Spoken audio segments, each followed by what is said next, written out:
What's going on, YouTubers? My name is Robert Serrano Jr. and I am the Natural Born Thriller, and welcome everyone to WWE NXT Review, the show from August 1st, 2018. They're in Winter Park, Florida, which is at Full Sail University.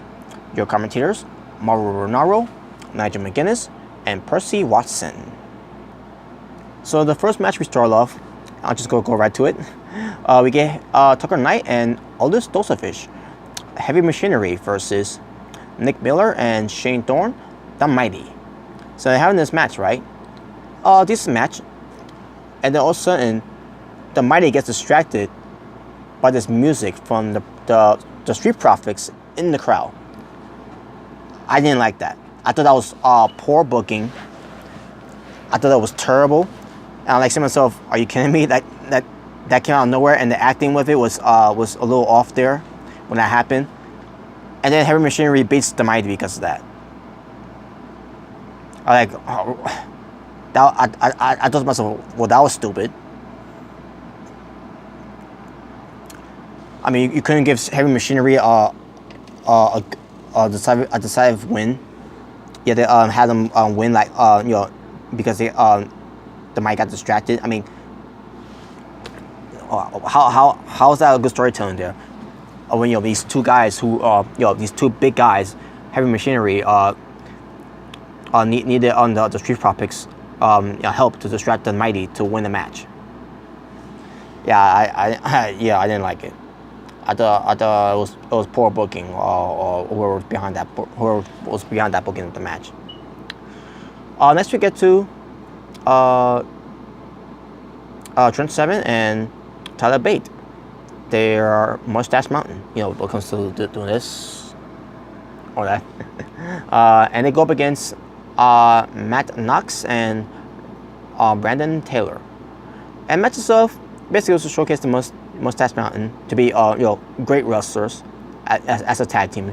Even in singles matches they're great wrestlers too. And they win. There's nothing to say about that one. But after the match they cut a promo. Very good promo. Basically about they're gonna get a shot at the tag team titles. And talk about how they're a tag team, and then on top of it, talk about how he drew in the towel. He said because he's worried about the safety and the health of his partner and all that. And yeah, basically they're cutting a promo to Undisputed Era that they're gonna win back those tag team titles from them at TakeOver Brooklyn 4. Which, folks, that's going to be awesome. And I thought to myself, so wait a minute, so we're not going to have the War Raiders involved? Sure enough, basically later on, they show Mustache Mountain backstage, walking, I guess to the dressing room, something like that. But by the looks of it, they look like they're in the parking lot, if I'm not mistaken. And then we get the War Raiders, Hanson and Ray. I mean, oh yeah, Rowe, I meant to say. They go by his last name. Hanson and Rowe. They confront them, saying that we want a shot at the tag team titles. So basically, they're issuing a challenge of whoever wins between Mustache Mountain and Undisputed Era. They're gonna be next in line. And so it's not gonna be a 3-way tag team match for the titles, for the tag titles, which I thought was disappointing. Because War Raiders should be on the card for TakeOver Brooklyn 4, in my opinion.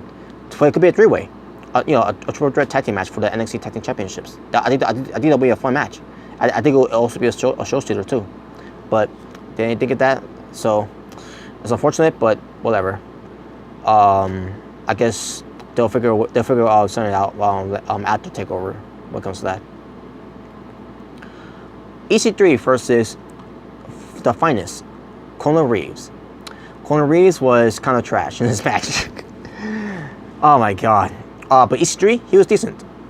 And then with the Velveteen Dream coming out to distract EC3. Colin Reeves his Hawaiian drop, which by the way he botched it a little bit. It was actually just a regular Samoan drop. Basically the way he does the Hawaiian drop, he gets you on your shoulder like a fireman's carry type of way. Instead of dropping you on your back, he drops you on your stomach.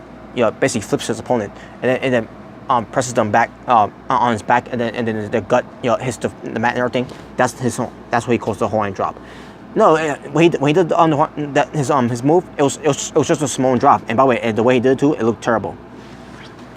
And then we get EC3 kicking out of it, and then EC3 hits his 1%. His top 1%, which is the TKO, which I still think they should just call it the TK3.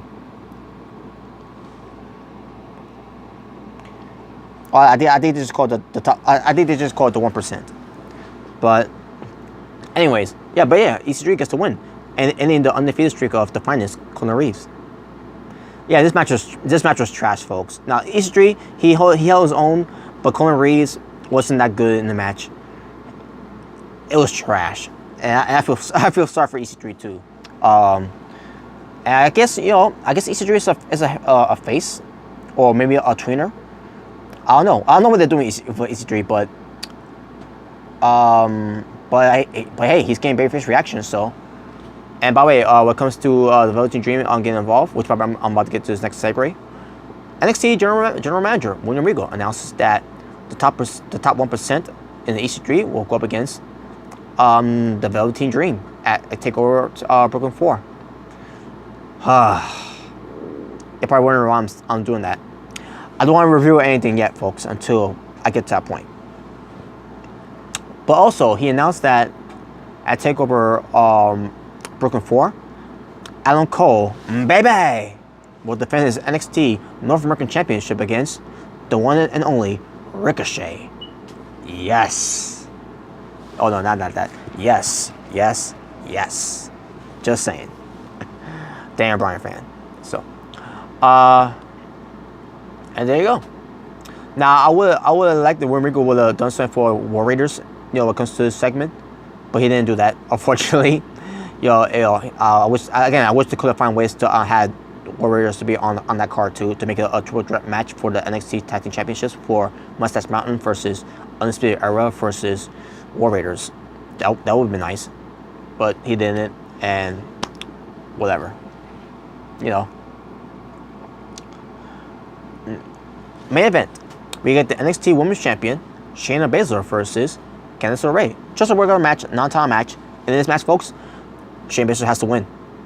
And basically, the match itself was pretty damn good. Kick-ass match, badass match between these two.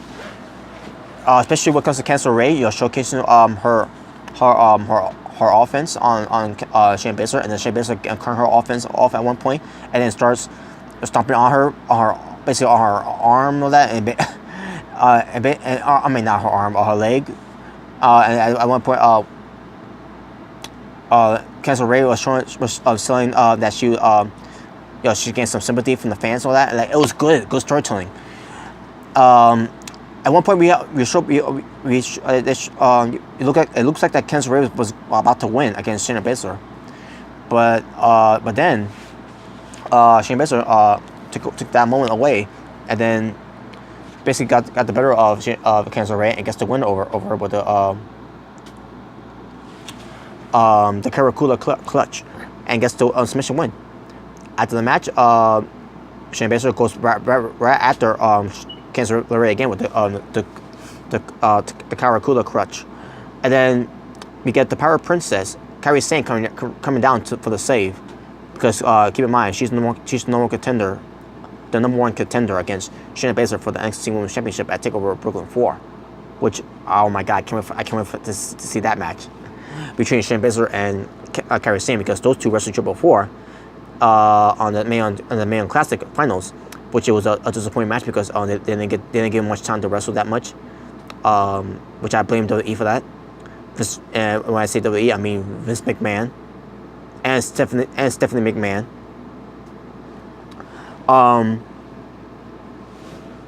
But yeah, but we're getting and they have plenty of matches before too on regular NXT shows too as well. But TakeOver Brooklyn 4, this could be a special TakeOver show where they're gonna have plenty of time, and they're gonna tear the house down.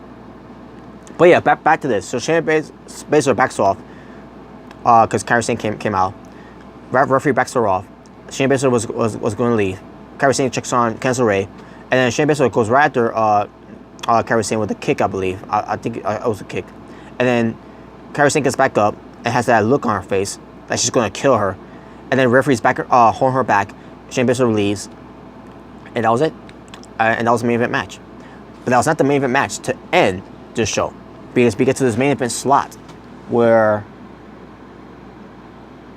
we get this the main event slot to end the show of the new NXT champion Tommaso Ciampa, starting the era of the Black Heart. So he cuts a promo, rubbing in the people's faces that he's the new NXT champion. This is his NXT. He's the face of NXT because he's the NXT champion. He's the NXT universe belongs to Tommaso Ciampa, and he also thanks Johnny Gargano for helping him beating the champion Aleister Black to become NXT champion, because it was his doing that led to Tommaso Ciampa to be champion. So then Aleister Black's music hits, right? He comes out. He's about to go after Tommaso Ciampa, but then Johnny Gargano goes running down the aisle, goes passing on by the Aleister Black, going right to Tommaso Ciampa, beats him up and all that, throws him out of the ring, basically wipes out Tommaso Ciampa. Tommaso Ciampa then hightails out into the crowd, and then Johnny Gargano gets the microphone, and you got Aleister Black in the ring, and then Johnny Gargano is cutting a promo to Tommaso Ciampa, is saying, the only reason why you're champion is because of me. And he kept saying that the only reason why you're champion is because of me. The only reason why you're champion is because of me and all that. And like, okay, we get it. We get it. You're the reason why he's a champion. And then also Black gives him the black mass. That spinning hook kick. And then the crowds were going nuts for that. And then the crowds were chanting to Gargano, "You deserve it." Wow. The fans were chanting, "You deserve it," when Aleister Black kicks Johnny Gargano, because Johnny Gargano is losing his mind. He's saying he's annoying people by saying, "The only reason why you won the championship because of me," and all that, and he's got a point there. The fans were upset at Johnny Gargano for doing that to Aleister Black, for getting involved with Aleister Black's match, costing Aleister Black the championship. So Aleister Black did what he did there, and then the crowds were chanting, "You deserve it," because and they were like, you know what? You're right. You did deserve it, because, I mean, you're right. Tommaso Ciampa is champion because of you. So what Aleister Black did there, to shut up Johnny Gargano, the crowds were like, good. They were happy to see that happen to Johnny Gargano, and these fans love Johnny Gargano too. The whole Johnny Wrestling chant and all that, and they are fully behind Johnny Gargano and all that, because of Tommaso Ciampa's heel work. So now Aleister Black gets the microphone and says, "You're right. He's champion because of you," and that was it. And that's how the show ends. Wow.